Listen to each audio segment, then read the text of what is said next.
Hola curiosos y curiosos, soy JJ, bienvenidos a Ciencias de la Ciencia, ese pequeño lugar donde veremos que lo conocido es finito y lo desconocido infinito. Hoy seguimos con la sección Biografías según Isaac Asimov.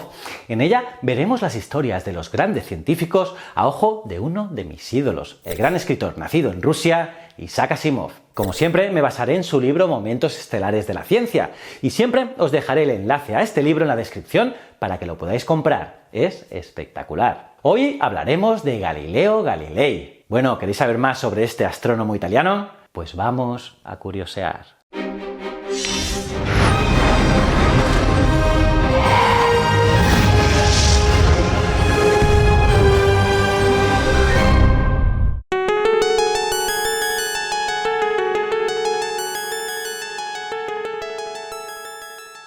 Lentamente, el anciano se postró de rodillas ante los jueces de la Inquisición. Con la cabeza inclinada hacia adelante, recitó con voz cansina la fórmula de rigor.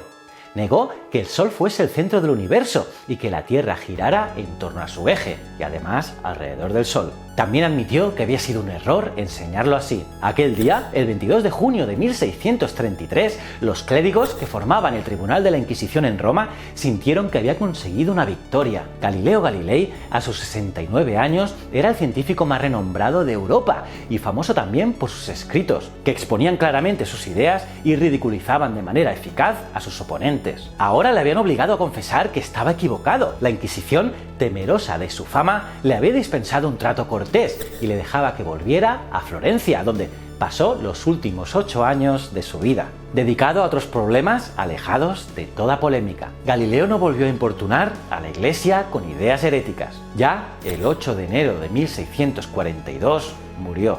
Galileo, ya que universalmente se le conoce por su nombre de pila, nació en Pisa el 15 de febrero de 1564. Desde el principio dio pruebas de un amplísimo círculo de intereses creativos y siendo niño mostró ya una habilidad inusitada en el diseño de juguetes. De mayor tocaba el órgano y el laúd, escribió canciones, poemas y crítica literaria e incluso destacó como pintor. Vamos, un crack. Los primeros años de escuela, en un monasterio de Florencia, le dejaron una sensación de vaga infelicidad. Su padre quería que fuese médico, pero la desazón de Galileo aumentó aún más cuando en 1581 fue a la Universidad de Pisa a estudiar medicina. En Pisa empezaron a interesarle otras cuestiones. Durante la misa en la catedral observó cómo las grandes lámparas oscilaban movidas por las corrientes de aire. Unas veces lo hacían en grandes arcos, otras en arcos menores. La cosa no tenía nada de particular, pero Galileo, que por entonces contaba con 17 años, observó algo que los demás no habían visto. Se tomó el pulso y empezó a contar.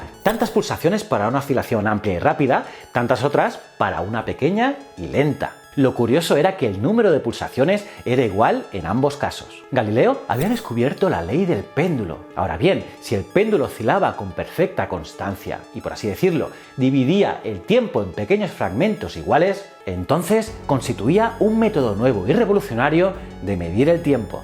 Galileo había utilizado el pulso para cronometrar un péndulo. Por consiguiente, también podía utilizarse el péndulo para medir el pulso humano. Por ello, Galileo comunicó el hallazgo a sus profesores. Curiosamente, Galileo nunca llegó a obtener el título de médico. No tenía suficiente dinero para proseguir sus estudios, pero la verdadera razón era probablemente su falta de interés. Por casualidad entró en una clase de geometría y descubrió que lo que realmente le importaba eran las matemáticas y la física, no la medicina. Así que marchó a Florencia, se buscó un mecenas y empezó a estudiar el comportamiento de objetos que flotan en el agua. El trabajo en el que descubría sus conclusiones era de tan buena factura que le convirtió en una joven promesa dentro del mundo académico de Italia. Cuando regresó a Pisa en 1588, con solo 24 años, lo hizo como profesor de matemáticas de la universidad, donde procedió a estudiar la caída de los cuerpos. Aristóteles pensaba 2000 años antes que la velocidad con que cae un cuerpo era proporcional a su peso, y desde entonces los sabios habían acatado la idea. Y es que las plumas caen muy lentamente, así que ¿por qué no dar crédito a lo que prueban los ojos? Galileo, en cambio, pensaba que la resistencia del aire podía influir en el sentido de retardar la caída de los cuerpos ligeros que tienen gran superficie. Cuenta la leyenda que para demostrarlo subió a lo alto de la torre inclinada de Pisa con 2 bolas de cañón de igual tamaño, una de hierro fundido y otra de madera. La primera era 10 veces más pesada que la segunda. Si Aristóteles y los profesores de Pisa tenían razón, la bola de hierro debía caer 10 veces más rápido que la de madera. ¿Sería así? Abajo de la torre de Pisa, así prosigue la leyenda, se congregó una gran muchedumbre para observar el resultado. Galileo dejó cuidadosamente caer las dos bolas al mismo tiempo por encima de la barandilla y ¡zas! Las dos bolas golpearon contra el suelo a la vez. Difícilmente se podría haber rebatido a Aristóteles de una manera más drástica. Galileo, a sus 27 años, había destronado la autoridad y también la dignidad de sus colegas universitarios. Tuvo que abandonar Pisa, pero en la Universidad de Padua le aguardaba un empleo mejor y también la verdadera gloria de su vida. En ese momento, rumores llegados de Holanda hablaban de un tubo con lentes que hacía que los objetos distantes parecieran estar al alcance de la mano. El gobierno holandés había estampado el sello de secreto militar sobre el invento, pero aún así Galileo empezó a elucubrar acerca de cómo podría funcionar el aparato. En el plazo de 6 meses diseñó y construyó un telescopio. Después construyó muchos otros que se difundieron por toda Europa. Galileo hizo una demostración pública en Venecia y causó verdadera sensación. Caballeros respetables resoplaban escaleras arriba hasta la cima de los edificios más altos para mirar por el tubo de Galileo y divisar a lo lejos navíos tan distantes que tardarían todavía horas en tocar puerto. Galileo, sin embargo, no pensaba ni en la guerra ni en el comercio. Dirigió el telescopio hacia los cielos y halló montañas y cráteres en la Luna. ¡Wow! Además de nuevas estrellas en Orión que no eran visibles a simple vista. Y también comprobó que Venus tenía fases como la Luna y que el Sol poseía manchas. El 7 de enero de 1610 hizo descubrimiento crucial. Miró hacia Júpiter y al punto encontró 4 pequeñas estrellas cerca de él. Y noche tras noche las siguió. No podía haber error. Eran 4 lunas, no 4 estrellas. Y estas giraban alrededor de Júpiter, cada una de ellas en su propia órbita. Y claro, lo cual refutaba definitivamente la vieja idea de que todos los cuerpos celestes giran en torno a la Tierra, porque allí había 4 objetos que lo hacían alrededor de Júpiter. En 1611 llevó su telescopio a Roma. Casi todos los miembros de la corte papal se quedaron anodadados. Pero claro, hubo quienes montaron en cólera. Este hombre, que había destruido ya las ideas aristotélicas acerca de la caída de los cuerpos, iba a destruir ahora también la doctrina de Aristóteles de que los cielos eran perfectos. Porque a ver, ¿cómo iba a haber rudas montañas sobre la faz celestial de la Luna y manchas en el rostro perfecto del Sol? Muchos de estos curas se negaron.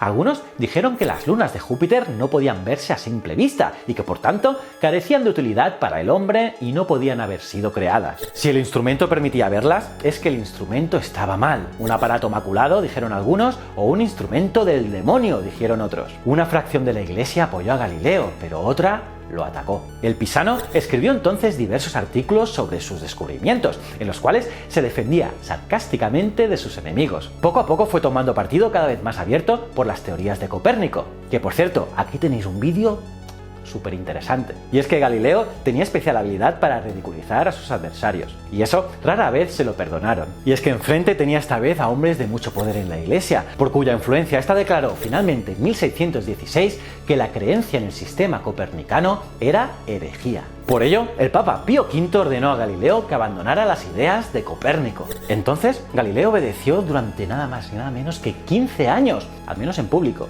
Guardó silencio, trabajó en otros asuntos y esperó a que la Iglesia adoptara una postura menos rígida. Pasado ese tiempo, pensó que había llegado el momento. Sin prever, por lo visto, conflicto alguno, publicó en 1632 su gran defensa del sistema copernicano, en la cual ridiculizó sin piedad a sus adversarios. ¿Y qué pasó? Pues que la Inquisición le llamó a Roma. El anciano científico hubo de pasar entonces por un juicio largo y agotador. Cuenta la historia que cuando se puso en pie después de jurar que la Tierra estaba quieta, musitó algo para su esbozo. Según la leyenda, sus palabras fueron "y sin embargo se mueve", una de las frases más famosas de la historia. Pero, ¿por qué se le venera hoy a Galileo? Pues bien, sus descubrimientos e inventos rebasaron con mucho la imaginación de las gentes de Europa de su tiempo. Galileo fue un científico versátil y original, y por si fuera poco, los descubrimientos que ya hemos visto, que ya hemos revelado, consiguió otros muchos. Por ejemplo, halló una manera de medir el peso de los cuerpos en el agua. También diseñó un termómetro para medir la temperatura y construyó un reloj hidráulico para medir el tiempo. Además, demostró que el aire tenía peso y fue el primero en utilizar el telescopio en astronomía. Casi nada.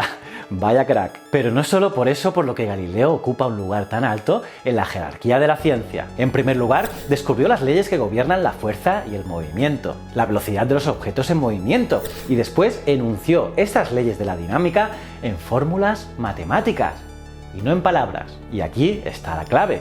Y no es que fuese poco hábil con la pluma, al contrario, fue el primer científico que abandonó el latín y escribió en su lengua materna, y su gracia y estilo atrajeron la atención de toda Europa. Pensad que incluso los príncipes acudían a Italia para asistir a sus clases. Y en segundo lugar, Galileo demolió la actitud pedante ante la ciencia, porque además de observar las cosas con sus propios ojos y basar sus deducciones en experimentos y pruebas reales, Galileo fue el primero en llegar a sus conclusiones a través del método científico moderno, de combinar la observación con la lógica, y esa lógica la expresó en las matemáticas, el claro e inconfundible lenguaje simbólico de la ciencia. ¿Cómo os habéis quedado, curiosas y curiosos? ¿Y qué os ha parecido el vídeo? ¿Y este gran genio de la ciencia? Me lo podéis poner en los comentarios. Y nada, si te ha gustado este vídeo, dale al me gusta, y si es tu primera vez aquí en Ciencias de la Ciencia, dale a este botón y suscríbete al canal. También a la campanita para estar al día de todas las novedades. Y para acabar, me gustaría recomendar seguir mis otros dos canales, Easy Promos TV y Historias de la Historia. Estoy seguro que te gustarán. Y recuerda, el conocimiento es un requisito esencial para la supervivencia. Muchísimas gracias.